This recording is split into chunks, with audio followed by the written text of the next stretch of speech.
Hello and have an amazing morning to all. आज थोड़ा current affairs video upload होने में देर हो गई, ठीक है, चलेगा, बिकॉज ऑफ सर्टन रीजंस। तो टुडे इज 5 जनवरी और आज के कौन से द हिंदू के न्यूज़पेपर के करंट अफेयर्स है that we are going to discuss. Okay, चलिए।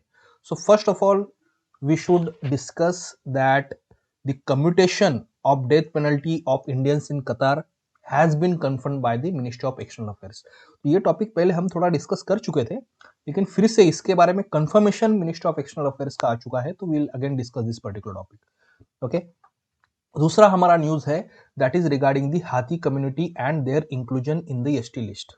ओके, तो पार्लियामेंट ने हाथी कम्युनिटी को एसटी लिस्ट में इंक्लूड किया था। However now their inclusion in the ST list has been stayed by the court. Okay, court ने इसको स्टे दिया है, तो उसके अगेंस्ट आगे की ऑर्डर तो आने वाली है, but we'll discuss this particular aspect also कि हाथी कम्युनिटी होती क्या है। ओके, देन जो अनरजिस्टर्ड अनरिकॉग्नाइज पॉलिटिकल पार्टीज होती है, अब रजिस्टर्ड अनरिकॉग्नाइज पॉलिटिकल पार्टीज क्या होती है, विल डिस्कस दैट। ओके, तो इन पॉलिटिकल पार्टीज को सिंबल अलोकेट करने के जो रूल्स है वो भी अब थोड़े इलेक्शन कमीशन ने चेंज किए, तो we are going to discuss that also. Okay, फिर एक अर्बन कमीशन, आपके स्पेशली जो अर्बनाइजेशन टॉपिक होता है आपके सोसाइटी का, सोशल इश्यूज का जो अर्बनाइजेशन टॉपिक है उसके रिगार्डिंग काफी इंपॉर्टेंट है कि Kerala government is establishing N urban commission.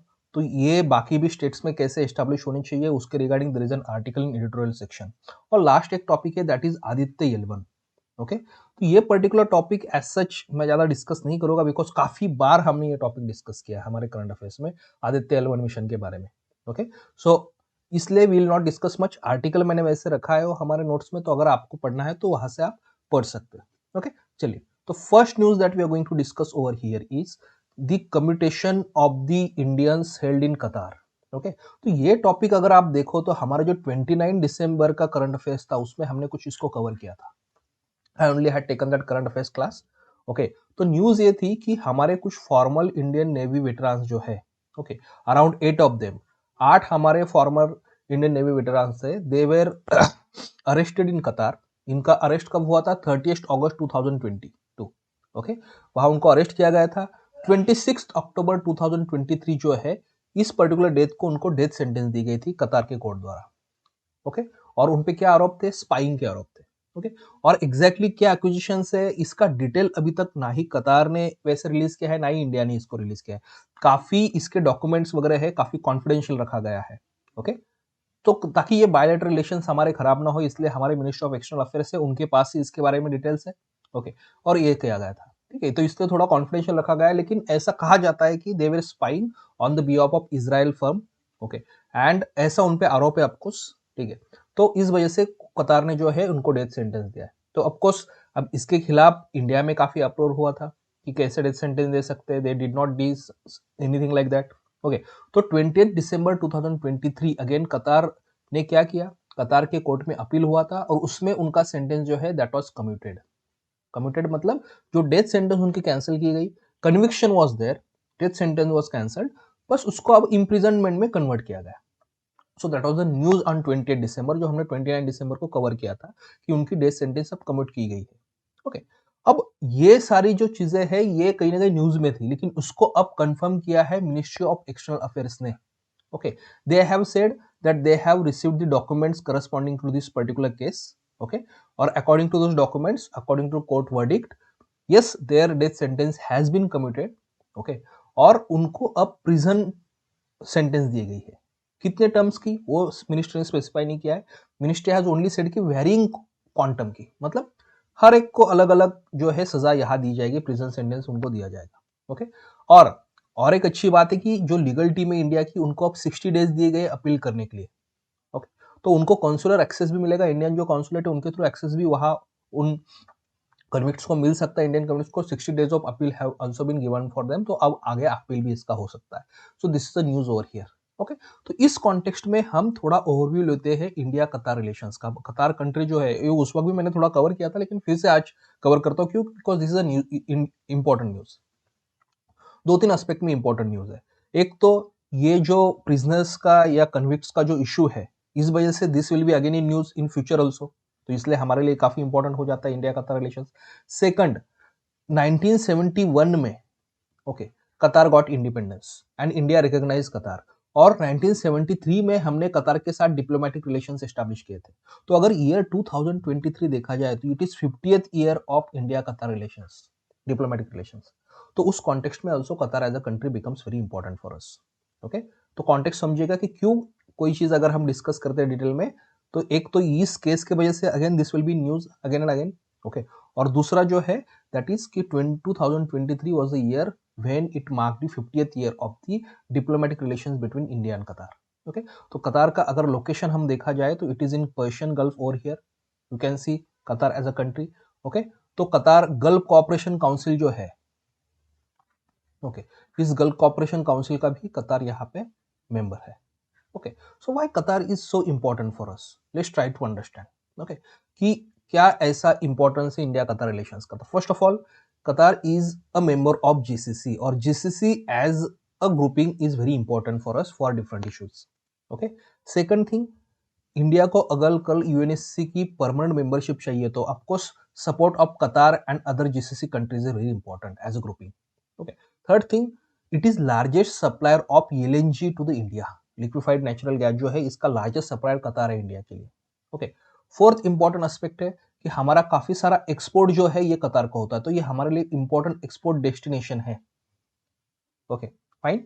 तो कतार जितना भी इंपोर्ट करता है उसमें से थर्ड लार्जेस्ट इंपोर्ट कतार विल डू फ्रॉम इंडिया, तो हमारे लिए इंपॉर्टेंट एक्सपोर्ट डेस्टिनेशन ही है। ओके, फॉर एग्जांपल हमारे सीरियल्स है, कॉपर आर्टिकल्स है, आयरन एंड स्टील आर्टिकल्स है, वेजिटेबल्स है, फ्रूट्स है, इस ये काफी एक्सपोर्ट होते हैं कतार में। ओके, और कितनी सारी हमारी कंपनीज है, एल&टी है, विप्रो है, टीसीएस है, टेक महिंद्रा है, they operate in Qatar. Okay, इसके अलावा एक काफी इंपॉर्टेंट एस्पेक्ट होता है जो हमारी एक्सपैट्रिएट कम्युनिटी, जो इंडियन कम्युनिटी है, अराउंड 8 लाख इंडियन जो है, इंडियन ओरिजिन के लोग जो लोग है और बाकी इंडियंस है, they actually live in Qatar and work over there. Okay, तो हमारे इंडियन कम्युनिटी के लिए भी कतार एज ए इंपॉर्टेंट कंट्री है और कतार के साथ हमारे रिलेशंस होना काफी इंपॉर्टेंट है। और of course this Indian community also sends remittances to the India. Okay, तो ये रेमिटेंसेस भी हमारे लिए काफी इंपॉर्टेंट है for foreign exchange. Okay, apart from that defence के रिगार्डिंग भी हमारा अच्छा कोऑपरेशन है कतार के साथ। We do certain maritime exercises with the Qatar. Okay, और डिफरेंट कोऑपरेशन एग्रीमेंट हमने साइन किया कतार के साथ। फाइन, बाकी जो हमारे कल्चरल एस्पेक्ट्स है, फॉर एग्जांपल जैसे जून 21 यूएन ने इंटरनेशनल योगा डे आपको पता है डिक्लेयर किया है, काफी दिन अब इसको हो चुके हैं, हम June 21 as International Yoga Day internationally अब सेलिब्रेट किया जाता है। ओके, तो इस इंटरनेशनल योगा डे को जब इसका प्रपोजल यूएन में आया था कि इसको डिक्लेयर करें इंटरनेशनल योगा डे, तो उस वक्त को स्पॉन्सर हमारा कतार था। तो ये काफी इंपॉर्टेंट एस्पेक्ट्स है रिगार्डिंग दिस। ओके, तो इंपॉर्टेंट हमें रिलेशंस का तो पता चल गया, लेकिन कुछ चैलेंजेस है हमारे रिलेशनशिप्स में। Yes, there are certain challenges. First challenge है ऑफकोर्स ये जो अब इंडियन नेवी के पर्सनल है, इनका जो केस है कि they were given death sentence, चलो इसका कम्यूटेशन कर दिया, तो अब कहीं ना कहीं हमारे, आप कह सकते हो कि रिलेशनशिप में सुधार इससे आएगा, जो टेंशन एक क्रिएट हुआ था वो कम हो जाएगा। और ऑफकोर्स हमारे जो फॉर्मर इंडियन नेवी पर्सन है उनको अब दिया गया है 60 डेज का टाइम भी अपील के लिए, और कॉन्सुलर एक्सेस भी इंडियन उनको मिला है, तो ऑफकोर्स इसमें और भी आगे चीजें कुछ हो सकती है। ओके, लेकिन कहीं ना कहीं इससे टेंशन तो क्रिएट हुए थे। ओके, सेकंड थिंग है Indian ruling party spokes person जो है, ओके, या फिर ऐसे कुछ कुछ, मतलब ये सेकंड जो इशू जो है ना, थोड़ा सा आइडियोलॉजिकल इशू है। Okay, fine. तो कतार एज सच एक इस्लामिक कंट्री है, तो कुछ इंडिया में अगर इस्लामिक के रिगार्डिंग कुछ इश्यूज होते हैं, रिमार्क्स होते हैं, तो उसको कतार काफी बार कंडेम करता है। ओके, फिर कुछ एक्सट्रीमिस्ट एलिमेंट्स है लाइक तालिबान है या मुस्लिम ब्रदरहुड है, इसको कहा जाता है कि कतार से बैकिंग कहीं ना कहीं मिलता है। कतार फिनांस जो अल जजीरा चैनल है, काफी बार एंटी इंडिया प्रोपेगेंडा चलाता है, जो टीवी चैनल है, न्यूज चैनल है, ठीक है। तो ऐसे कुछ कुछ एस्पेक्ट्स है एक्चुअली इंडिया कतार रिलेशंस में, हम कह सकते हैं जिस वजह से टेंशन क्रिएट होता है। Right, so this was all about the Indian कतार रिलेशंस। अब आगे जो अगर 15-20 दिन में फिर से ऐसा कुछ न्यूज होता है तो आपको उसको पढ़ने की भी जरूरत नहीं है सच, या इंडिया कतार रिलेशंस पढ़ने की भी जरूरत नहीं, बिकॉज ऑलरेडी 2 बार मैं 8-10 दिन में इसको कवर कर चुका हूँ। और आगे भी अगर हम फिर से ये इशू आता है तो ज्यादा इसको कवर नहीं करेंगे, बस न्यूज अपडेट अगर होगा तो will discuss that particular thing. Now let's go to the next topic.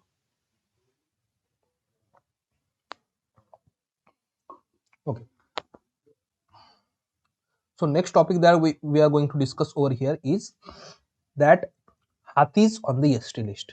Okay, तो हिमाचल प्रदेश न्यूज क्या है देखिएगा, ओके, अब ये काफी महीने पहले मैंने ये कवर किया था कि हिमाचल प्रदेश में there is a community that is called as a Hattis. Okay, और ये हाथीस को एसटी लिस्ट में इंक्लूड किया गया है। अब एसटी लिस्ट में कैसे इंक्लूड किया जाता है, काफी बार मैंने कवर किया है। ओके, कि कोई भी स्टेट में, ओके, या यूटी में, एक हर स्टेट की और यूटी की एसटी लिस्ट बनती है, शेड्यूल ट्राइब लिस्ट बनता है। ओके, और ये शेड्यूल ट्राइब्स की लिस्ट जो है ये कौन बनाता है, सबसे पहले प्रेसिडेंट।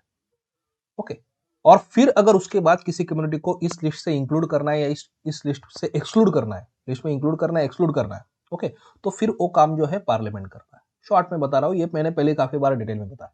ओके, कि एसटी लिस्ट में अगर किसी भी कम्युनिटी को इंक्लूड करना है, शेड्यूल ट्राइब उसको डिजिग्नेशन देना है, तो फर्स्ट टाइम तो ये काम प्रेसिडेंट ने किया था इंडिया के। उनके प्रेसिडेंशियल ऑर्डर के थ्रू ये सारी हर स्टेट की और यूटी की अपनी अपनी शेड्यूल ट्राइब लिस्ट बन चुकी है। स्टेट वाइज होती है, नेशनल लिस्ट नहीं होती है, यूटी वाइज होती है। ओके, और फिर उसके बाद अगर उस लिस्ट में किसी को इंक्लूड एक्सक्लूड करना है तो parliament can do that by creating a law. Okay, तो जो हाथी कम्युनिटी है हिमाचल प्रदेश की, वैसे ये कम्युनिटी हिमाचल प्रदेश और उत्तराखंड इसके बॉर्डर पे रहती है, तो इस हाथी कम्युनिटी को शेड्यूल्ड ट्राइब्स में इंक्लूड किया गया था। ओके, और इस शेड्यूल ट्राइब में इनको इंक्लूड करने के बाद, मतलब ये प्रपोजल स्टेट गवर्नमेंट ने देने के बाद पार्लियामेंट में भी इसके रिगार्डिंग जो है इंक्लूड किया था इनको शेड्यूल ट्राइब में। ओके, हाउएवर ये जो हाथीज है, ओके, इनको जब शेड्यूल ट्राइब में इंक्लूड किया गया तो उनके ही रीजन के, ओके, और एक इंपॉर्टेंट कम्युनिटी थी जो थे गुज्जर्स। Okay, fine. अब उस एरिया में एक और कम्युनिटी थी गुज्जर जो ऑलरेडी एसटी में थे। Gujjar was one more community which are already under the ST category. Okay, अब ये एसटी कैटेगरी की जो गुज्जर्स है, they had appealed in the court, और उन्होंने कहा था कि हाथी कम्युनिटी के सारे एलिमेंट्स को इस तरीके से एसटी स्टेटस नहीं मिलना चाहिए। ओके, कि हाथी कम्युनिटी जो है उनकी एरिया की जो है, they should not get the ST status because they do not qualify for that. Okay, right. तो ऐसी केसेस फाइल हुई थी और उस केसेस के रिगार्डिंग अब आ चुका है डिसीजन। ओके, और उस डिसीजन में कोर्ट ने कहा है कि they are going to stay this inclusion, मतलब अभी जो भी ऑर्डर गवर्नमेंट की थी कि उनको इंक्लूड करना है, पार्लियामेंट की जो भी ऑर्डर था इनको इंक्लूड करना है एसटी लिस्ट में, इसको स्टे लगाया गया है। अब इसको इंप्लीमेंट नहीं किया जाएगा। क्यों? According to the chief justice, okay, chief justice जो है हिमाचल प्रदेश हाई कोर्ट के, उनका कहना है कहीं ना कहीं कि ये जो हाथी कम्युनिटी है, इस हाथी कम्युनिटीज में बस एक ही एज सच कास्ट या कम्युनिटी नहीं आता। ओके, इसमें कुछ ऐसे लोग हैं जो ओबीसी के लिए भी क्वालिफाई करते हैं, कुछ इसमें अपर कास्ट लोग भी है। ओके, कुछ है उसको शेड्यूल ट्राइब में भी क्वालिफाई कर सकते हैं। ओके, तो हो क्या रहा है कि ओवरऑल बाकी ओबीसी कम्युनिटी या अपर कास्ट हाथीज में है, इन सबको अपनी एसटी में इंक्लूड कर दिया, जो गलत है। दैट्स व्हाट दे से। ओके, जो एक्चुअली क्वालिफाई करते हैं इसमें कम्युनिटी में इंक्लूड होना, एसटी उसको ही एक्चुअली क्वालिफाई करना चाहिए। ओके, सो यहाँ कोर्ट ने कहा है कि ये काफी आर्बिट्री डिसीजन है पार्लियामेंट का। Okay, and that's why we are staying this particular order. Okay, अभी स्टे लगा है ऑर्डर पे, ऑर्डर कैंसिल नहीं हुआ है। ओके, तो स्टे लगा है मतलब इसका एग्जीक्यूशन नहीं होगा, किसी को, किसी हाथी कम्युनिटी के पर्सन को अब शेड्यूल ट्राइब का जो सर्टिफिकेट ये नहीं दिया जाएगा। ओके, कब तक? जब तक आखिर में कोर्ट की कोई ऑर्डर नहीं आती है इसमें। Okay, so that is important aspect over here. अब ओवरऑल थोड़ा सा हाथी कम्युनिटी के बारे में हम जानते हैं कि हाथी कम्युनिटी है क्या। ओके, तो ट्रेडिशनली ये नाम जो आया ना, ये नाम आया है हाट से। हाटी कम्युनिटी का जो है नाम जो आया है हाट। हाट मतलब क्या होता है? हाट मतलब होता है स्मॉल मार्केट्स। ओके, तो ये कम्युनिटी जो है, इनकी ट्रेडिशन है कि वेजिटेबल्स, क्रॉप्स, ऊल, ये सब एक्चुअली स्मॉल मार्केट्स में बेचते हैं, इसलिए इनको, या हाट में, जो बाजार हाट होती है उसमें बेचा जाता है। That's why they have got this particular name. Okay, Hattee men जो होते हैं, एक व्हाइट हेड गियर, एक व्हाइट टोपी एक्चुअली सॉर्ट ऑफ ये पहनते हैं। ओके, ये एक इनका इंपॉर्टेंट एस्पेक्ट्स है। Where does this live community live? Himachal Uttarakhand border. Okay, तो जो गिरी एंड टोन रिवर से उसके बेसिन में, गिरी और टोन रिवर्स क्या है? ये यमुना की ट्राइब्यूटरीज है, याद रखना, इंपॉर्टेंट है आपके लिए। तो दीज आर यमुना ट्राइब्यूटरीज। तो गिरी और टोन रिवर्स के बेसिन में हिमाचल उत्तराखंड का जो बॉर्डर है, you will find this particular community over there. Okay, so जिसको कहा जाता है Transgiri area of Himachal Pradesh. Okay, और जोनसार बावर इन उत्तराखंड, ये जनरली एरिया होता है जो यमुना रिवर के ट्राइब्यूटरीज का बेसिन का एरिया है। ओके, यहाँ ये कम्युनिटी रहती है। तो ये कम्युनिटी अगर देखा जाए तो इस कम्युनिटी के अंडर इटसेल्फ एक कास्ट सिस्टम है। ओके, कुछ लोग जो है, फॉर एग्जांपल भाट है, खास है, they are considered as upper caste. कुछ जो है, for example Badhois, they are considered as below them. Okay, fine. तो इस तरीके से अगर देखा जाए तो कम्युनिटी के अंडर ही मल्टीपल कास्ट आर देयर, कुछ कास्ट को अपर कास्ट, कुछ कास्ट को लोअर कास्ट, इस तरीके से माना जाता है। ओके, हाटीज की अपनी एक ट्रेडिशनल काउंसिल होती है खुमली, जैसे जाट पंचायत खाप पंचायत होती है, सॉरी, हरियाणा में। ओके, खाप पंचायत जैसे हरियाणा में होता है, उसी तरीके से यहाँ इनकी एक पंचायत होती है सॉर्ट ऑफ खुमली। यहाँ काफी सारे कम्युनिटी के मैटर जो डिसाइड किए जाते हैं। ओके फाइन, और they got the ST status that we have already discuss, लेकिन अब इस पे जो है एक स्टे लग चुका है, that we should understand over here. Okay, चलो let's go to the next news. और नेक्स्ट न्यूज जो है हमारा, that is regarding the election commission's rule regarding the symbols allocation to the new parties. Okay, तो let's try to understand. Election commission ने recently new rules issue किए हैं in with respect to what, with respect to allocation of symbols to the unregistered unrecognised political parties. फिर से यहां देखना, okay, ये किसके रिगार्डिंग रूल है, that is allocation of symbols, but किस पॉलिटिकल पार्टीज को, this those political parties which is considered as the registered unrecognised, okay, political parties. Okay, registered है लेकिन अनरिकॉग्नाइज्ड है, मतलब वो इलेक्शन कमीशन के साथ रजिस्टर्ड तो है लेकिन वो अनरिकॉग्नाइज्ड है पॉलिटिकल पार्टीज, जिनको हम आरयूपीपीस कहते हैं। ओके, इनके जो सिंबल्स दी जाती है उनके रिगार्डिंग रूल्स कुछ इलेक्शन कमीशन ने चेंज किए। ओके, अब सबसे पहले रजिस्टर्ड अनरिकॉग्नाइज्ड पॉलिटिकल पार्टीज क्या ये समझते हैं, लेकिन थोड़ा सा बेसिक जान लेना और फिर उसके बाद हम नए रूल्स है इसको समझ लेते हैं। ओके, तो किसी भी पॉलिटिकल पार्टी को इलेक्शन सिंबल अलोकेट करना, ये यहाँ पे डिसीजन कौन करता है, इलेक्शन कमीशन। तो ये एक्सक्लूसिव अधिकार होता है इलेक्शन कमीशन का। ओके, तो generally there is an order that is called as election symbols reservation and allotment order 1968। This is an order. इस ऑर्डर के अंडर इलेक्शन कमीशन जो है पॉलिटिकल पार्टीज को रिकॉग्निशन भी देता है, उनको रजिस्टर करवा के, और उनको अलॉटमेंट ऑफ सिंबल्स भी देता है। ओके, तो प्रोसीजर क्या होता है जनरली कि कोई भी पॉलिटिकल पार्टी अगर फॉर्म होती है तो उसको रजिस्टर किया जाता है under this order itself, election commission उसको रजिस्टर करवाता है। फिर उस पॉलिटिकल पार्टी के लास्ट इलेक्शन के परफॉर्मेंस के अनुसार उनको डेजिग्नेशन दिया जाता है उस पॉलिटिकल पार्टी को, ये नेशनल पार्टी है लेट से या स्टेट पार्टी, उनका कैसा परफॉर्मेंस है उसके क्राइटेरिया है, अकॉर्डिंग टू दैट उनको एज ए नेशनल पार्टी है या स्टेट पार्टी, इस तरीके से डेजिग्नेशन दिया जाता है। ओके, अब कुछ ऐसी पॉलिटिकल पार्टीज होती है ना ही जिनको नेशनल पार्टी डिक्लेयर किया जाता है, ना ही स्टेट पार्टी डिक्लेयर किया जाता है।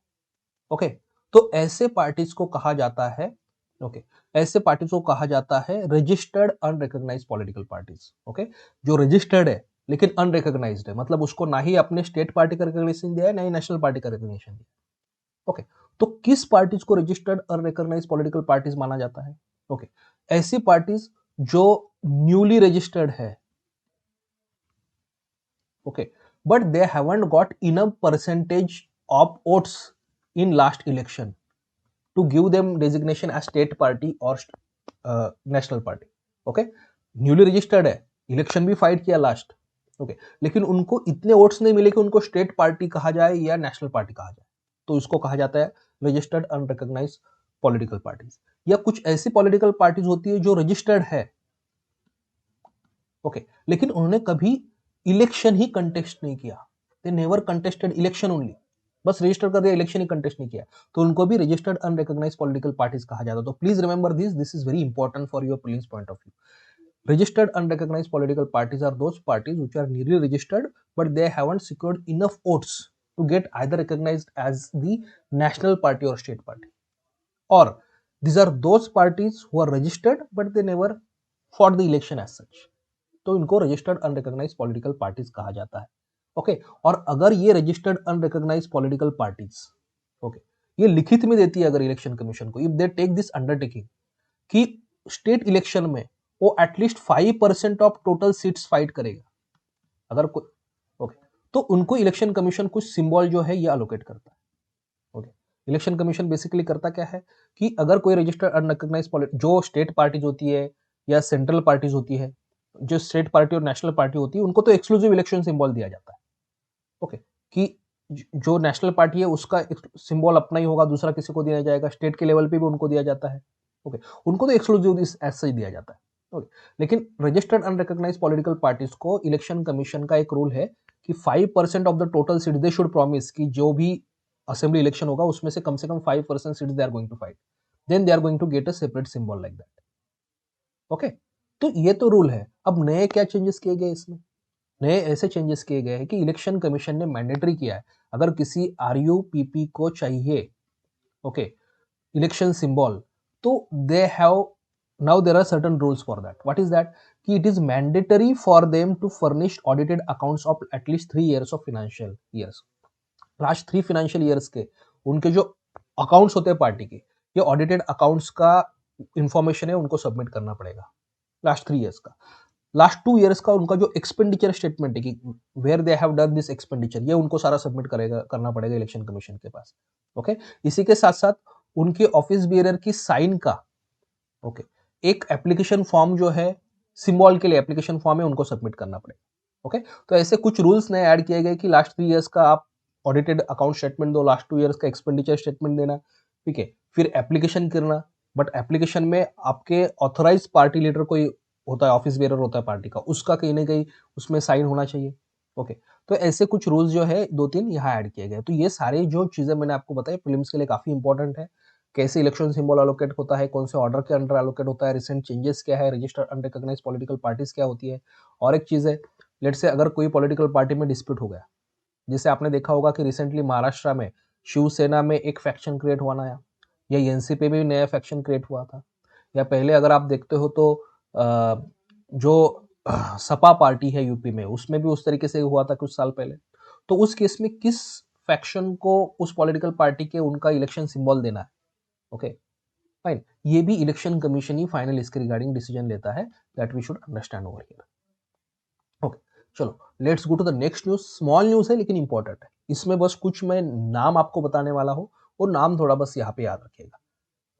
ओके, तो ये काफी अच्छी वैसे न्यूज है ओके कि देखिएगा तेरी पहले सबसे पहले इशू समझ लीजिएगा और उसके रिगार्डिंग क्या रिसर्च अब हुआ है, लेट्स ट्राई टू अंडरस्टैंड। तो टाइटल है आर्टिकल का, researchers engineer plant cells to produce drug for cancer. Cancer के लिए ड्रग प्रोड्यूस करने के लिए they engineer the plant cell. इसका मतलब क्या देखिएगा, okay there is an anti cancer drug, cancer के ट्रीटमेंट में जिसको यूज किया जाता है उसको कहा जाता है कैम्टोथेसिन। एक कैम्टोथेसिन नाम का एक एंटी कैंसर ड्रग है जिसको सीपीटी हम कहेंगे शॉर्ट फॉर्म में, कैम्टोथेसिन वो सीपीटी कहा जाता है। वैसे ये एक एंटी कैंसर ड्रग है। ये किस में यूज किया जाता है? कैंसर में, स्पेशली जो स्टेज 4 कैंसर होता है और इसमें जो केमोथेरेपी होती है, उस केमोथेरेपी में ये पर्टिकुलर ड्रग जो है इसको यूज किया जाता है। This is very important thing. तो इस ड्रग का नाम याद रखना, camptothecin is a drug that is used in the chemotherapy, specially in stage 4 cancer में। Okay okay fine. अब ये ड्रग कैसे क्रिएट किया जाता था? ये ड्रग बेसिकली नेचुरल जो कुछ प्लांट्स है, इस प्लांट के थ्रू ये ड्रग को एक्सट्रैक्ट किया जाता है।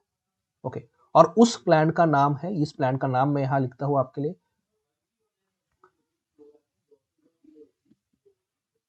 ठीक है ओके, इस प्लांट का नाम है okay that is Nothapodytes nimmoniana.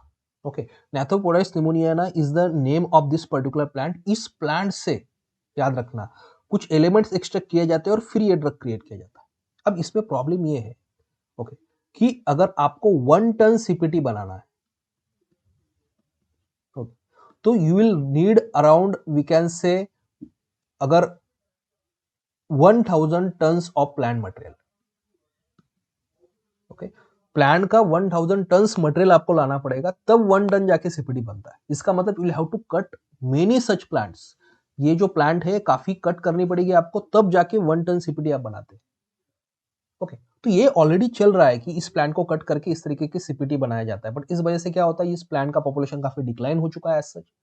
Okay, और आप कह सकते हो ये ऑलमोस्ट अब रेड लिस्ट में आ चुका है दिस पर्टिकुलर प्लांट। तो अब इसका सॉल्यूशन क्या हुआ है? इसका सॉल्यूशन कहीं ना कहीं हम कह सकते हैं आईआईटी मद्रास और मंडी के जो रिसर्चर्स है, they have given solution for that. What they have done is they have extracted this cells of this plant. इस प्लांट की सेल्स उन्होंने एक्सट्रैक्ट कर दी और इसको, इन सेल्स को उन्होंने लैब में ग्रो कर दिया। They have engineered the cells of this plants now. Okay, तो अभी तक आपको रिसर्च स्टेज में ही है, but what they have done is कि नेचुरली आपको ये प्लांट चाहिए था, अब उन्होंने क्या किया, आर्टिफिशियली इस प्लांट्स के सेल्स को ग्रो कर दिया लैब में, they have engineered this cells, और फिर आपको ये आर्टिफिशियली जो क्रिएट होगा उससे आप ड्रग क्रिएट कर सकते हो फिर, तो you don't have to cut the trees for this. Okay, so that is what important aspect over here. तो आपको यहाँ याद इतना ही रखना है कि ये ड्रग जो है, इसका नाम, ये प्लांट का नाम थोड़ा याद रखिएगा, और इसका यूज क्या है दैट वी हैड डिस्कस्ड। अब इसको बस आपको, अब ये अभी तक बस रिसर्च स्टेज में है सच, इसको आगे जाके परमिशन मिलनी होती है। रिसर्च के अलग अलग लेवल होते हैं कि रिसर्च की टेक्नोलॉजी रेडी है नहीं, उसके लेवल्स होते हैं, लेवल 1 2 3 4। ओके, ऐसे कुछ कुछ लेवल्स होते हैं। एक अच्छे लेवल का जब रिसर्च होगा तभी कहा जाता है कि ये टेक्नोलॉजी जो है ये रेडी टेक्नोलॉजी की, उसको इंप्लीमेंट कर सकते हैं, तो इसको अभी आगे टाइम लग सकता है। Okay fine, let's go to the next article now. एक एडिटोरियल सेक्शन में आर्टिकल है, उसको हमें डिस्कस करना है, जो आपका अर्बनाइजेशन जो टॉपिक है मेंस का, इसके लिए इंपॉर्टेंट है। ओके, तो व्हाट इज दिस आर्टिकल। तो यहाँ ऑथर क्या कहते हैं कि देखिएगा, इंडिया में अर्बनाइजेशन का इशू काफी बड़ा है। ओके, अर्बन पॉपुलेशन काफी बड़ा है। ओके, आगे बढ़ने ही वाला है। ओके, और वर्ल्ड वाइड अगर आप देखा जाए, ओके, कि ऑलमोस्ट 50% पॉपुलेशन, अब वर्ल्ड वाइड अगर देखा जाए तो आज 56% पॉपुलेशन ये रहता है हमारे अर्बन एरियाज में, और इंडिया में भी एज सच अर्बन एरिया में रहने वाला पॉपुलेशन काफी बढ़ चुका है और बढ़ने ही वाला है। ठीक है, तो अर्बनाइजेशन की वजह से lots of issues get created. Okay fine, और इस इश्यूज को एड्रेस करने के लिए ओके अर्बन कमीशन एस्टैब्लिश होना चाहिए। ओके, ये वो सारा एक्चुअली इस इशू को जो है होलिस्टिकली एड्रेस कर सकता है। तो ऑथर एक सॉल्यूशन देते हैं कि there should be an urban commission that should be established national level also and state level also, so that urbanisation के रिगार्डिंग जो इश्यूज है इसको हम सॉल्व कर सकते हैं। ओके, तो ये अर्बन कमीशन ऑलरेडी जो है केरला ने एस्टैब्लिश कर दिया है, और तो केरला ने जैसे अर्बन कमीशन एस्टैब्लिश किया है उस तरीके से बाकी कंट्रीज ने, बाकी स्टेट्स ने भी ये करना चाहिए। That's what actually author is saying. Okay fine, तो Kerala is kind of we can say lighthouse for the other states. Okay, तो थोड़ा सा समझ लीजिएगा ऑथर क्या कहते हैं। देखिएगा, ऑथर कहते हैं कि इस तरीके का नेशनल लेवल पे भी एक अर्बन कमीशन एस्टैब्लिश हो चुका था। ओके, जब राजीव गांधी जी थे उनके टाइम पे national urban commission was established, but unfortunately जब राजीव गांधी जी की डेथ होती है तो उसके बाद इसके ज्यादा रिकमेंडेशंस वगैरह है ना, ये ज्यादा इंप्लीमेंट नहीं हुआ। ओके, अब ऐसा केरला ने एस्टैब्लिश किया है, और इसकी जरूरत क्या है, let's try to understand. Author कहते हैं कि देखिए अर्बन एरिया, तो उसकी जरूरत बताने से पहले ऑथर विल टेल इन इस पर्टिकुलर आर्टिकल कि इंडिया की अगर अर्बनाइजेशन की स्टोरी देखे या अर्बन प्लानिंग की अगर स्टोरी देखे अर्बन एरियाज की, तो उसको हम दो हिस्से में डिवाइड कर सकते हैं। एक 1980s तक, टिल 1980s, ओके, जिसको हम कह सकते हैं नेहरूवियन प्लानिंग, मतलब नेहरू के टाइम पे स्टार्ट होता है, 1980s में ज्यादा बढ़ जाता है, जहां 150 डिफरेंट सिटीज एंड टाउन जो है ये इंडिया में ज्यादा फ्लरिश करते, और उसका जो प्लानिंग था ये more of government led planning was there.